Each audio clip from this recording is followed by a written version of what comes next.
மாதிரி மிகச்சிறந்த காமெடி படத்தை எடுத்த டைரக்டர் விக்னேஷுக்கு என் மனமார்ந்த பாராட்டுக்கள். திரைப்படத்துறையில் நமது தமிழ்நாட்டில் இன்னொரு சுந்தர் சி உருவாக்கி கொண்டிருக்கிறார் என்பதற்கு விக்னேஷ் பாண்டியன் உதாரணம்.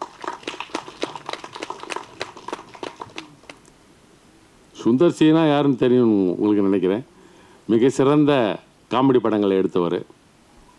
அடுத்தது பாட்டு, அதாவது இந்த பாடல்களை பற்றி நான் இங்கே குறிப்பிட்டே ஆக வேண்டும். ஏன்னா நான் படத்தை பார்த்துட்டேன். பாடல்கள் ஒவ்வொன்றும் தேன் துளிகள், ஒவ்வொன்றும் தேன் துளிகள். அந்த மாதிரி பாடல்கள். அதிலும் குறிப்பாக சொல்லணும்னா அந்த உசிரே என் உசிரேன்னு ஒரு பாடல் இருக்கு. அந்த பாடல் வந்து இந்த வருஷம் மிக சிறந்த பாடலாக தேர்வு செய்யப்படுவதற்கு வாய்ப்புகள் மிக அதிகம் என்று கூறிக்கொள்கிறேன். இந்த படத்தை வந்து வெற்றியடை செய்ய வேண்டியது உங்களோட பொறுப்புங்க, ஊடக நண்பர்களோட பொறுப்பு, ஏன்னா திரைப்பட ரசிகர்களோட பொறுப்பு, கலைத்துறையை சேர்ந்த நண்பர்களோட பொறுப்பு. ஆகவே நீங்கள் அனைவரும் இப்படத்தை வெற்றியடைய செய்ய வேண்டும். அதாவது தியேட்டருக்கு போய் பார்த்து படத்தை வந்து டிவியில் பார்க்காதீங்க, விசிடியில் பார்க்காதீங்க. தியேட்டரில் போய் பார்த்து படத்தை வெற்றியடை செஞ்சால் எங்களுக்கு அது ஊக்கமாக இருக்கும். இந்த கன்னி முயற்சிக்கு எங்களுக்கு கிடைத்த ஆசீர்வாதமாக இருக்கும், வாழ்த்துக்களாக என்று இருக்கும் என்று கூறி இவ்விழாவில் பங்கு பெற வாய்ப்பினை ஏற்படுத்தி கொடுத்த விழா குழுவினருக்கு நன்றி கூறி விடைபெறுகிறேன். வணக்கம். நான் இந்த படத்தில் 2 பாட் கொரியோகிராஃபி பண்ணியிருக்கேன். ஆக்சுவலி ஒரு பாட்டுக்கு தான் என்னை கூப்பிட்டுருந்தாங்க, உசிரேன் உசிரேன்னு சொல்லிட்டு. ஸோ அந்த பாட்டு ஒர்க் பண்ணி முடித்த உடனே நம்ம ஒர்க்கை பார்த்துட்டு இன்னொரு சாங் எனக்கு இமீடியட்டாக கொடுத்தாரு. ஸோ அதுக்கு ரொம்ப தேங்க்ஸ் சொல்லிக்கிறேன் விக்னேஷ் சாருக்கு. அண்டு இந்த டீமை எனக்கு இன்ட்ரடியூஸ் பண்ணது யாருன்னா நம்ம பிரகாஷ் மாஸ்டர்.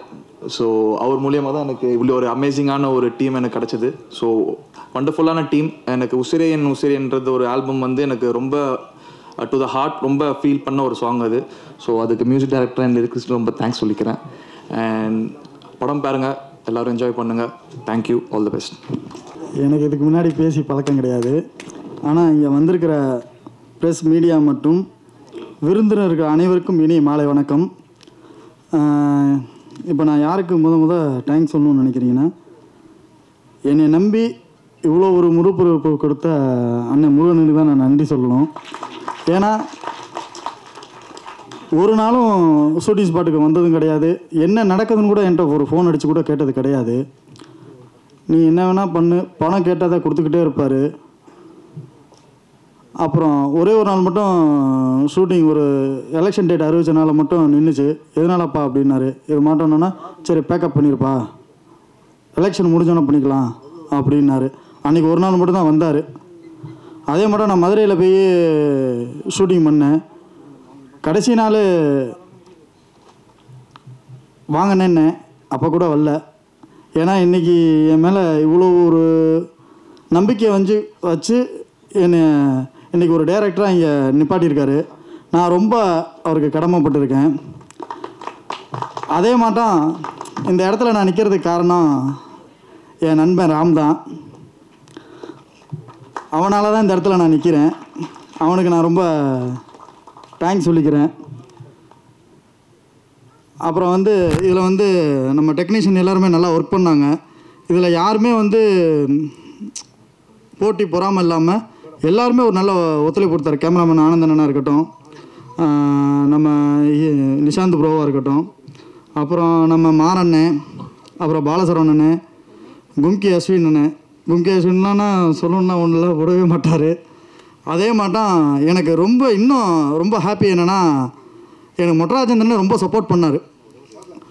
ஒரு நாள் என்னன்னு கேட்டிங்கன்னா, ஷூட்டிங் வந்து 2 மணியோட பேக்கப் பண்ணுறப்ப பிளானில் இருந்தேன். அண்ணன் வந்து என்றைக்குமே நைட் ஷூட்டிங் நடித்ததில்லை. அப்போ என்னை கூப்பிட்டாரு, இங்கே வாங்க அப்படின்னாரு. என்னப்பா அப்படின்னாரு. அண்ணா இல்லைண்ணே நாளைக்கு எடுத்துக்கிறேனே அப்படின்னேன். ஷூட்டிங் ஒரு நாள் என்ன எக்ஸ்பென்ஸ் ஆகுன்னு தெரியுமா அப்படின்னாரு. அண்ணே அப்படி இல்லைண்ணா உங்களை அதை பற்றி நீ கவலைப்படாத, உனக்கு எத்தனை மணி நேரத்தில் இருந்தால் நீ முடிப்பா அப்படின்னு கேட்டார். எனக்கு ஒரு 2 hours மட்டும் டைம் கொடுங்கண்ணே அப்படின்னேன்.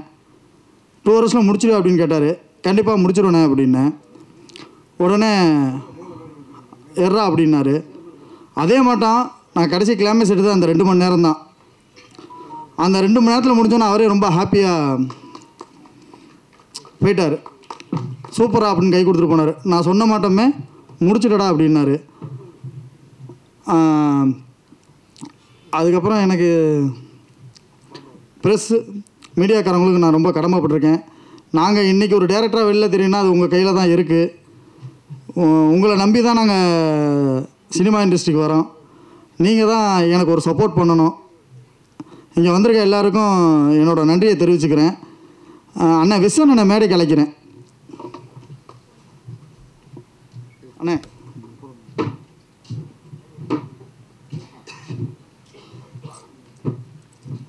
அடுத்து யார்? இது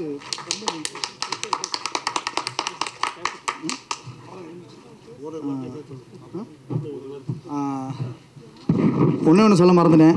என்னோடய அழைப்பை ஏற்று வந்த எஸ்எஸ் பிரபா சாருக்கு ரொம்ப நான் கடமைப்பட்டிருக்கேன். சார் சுந்தரபாண்டியம் படம் நான் ரொம்ப விரும்பி பார்ப்பேன் சார். உங்கள் படத்துலையே அது கிட்டத்தட்ட எப்போ டிவியில் போட்டாலும் நான் பார்த்துக்கிட்டே இருப்பேன். எனக்கு ரொம்ப பிடிச்ச படம்.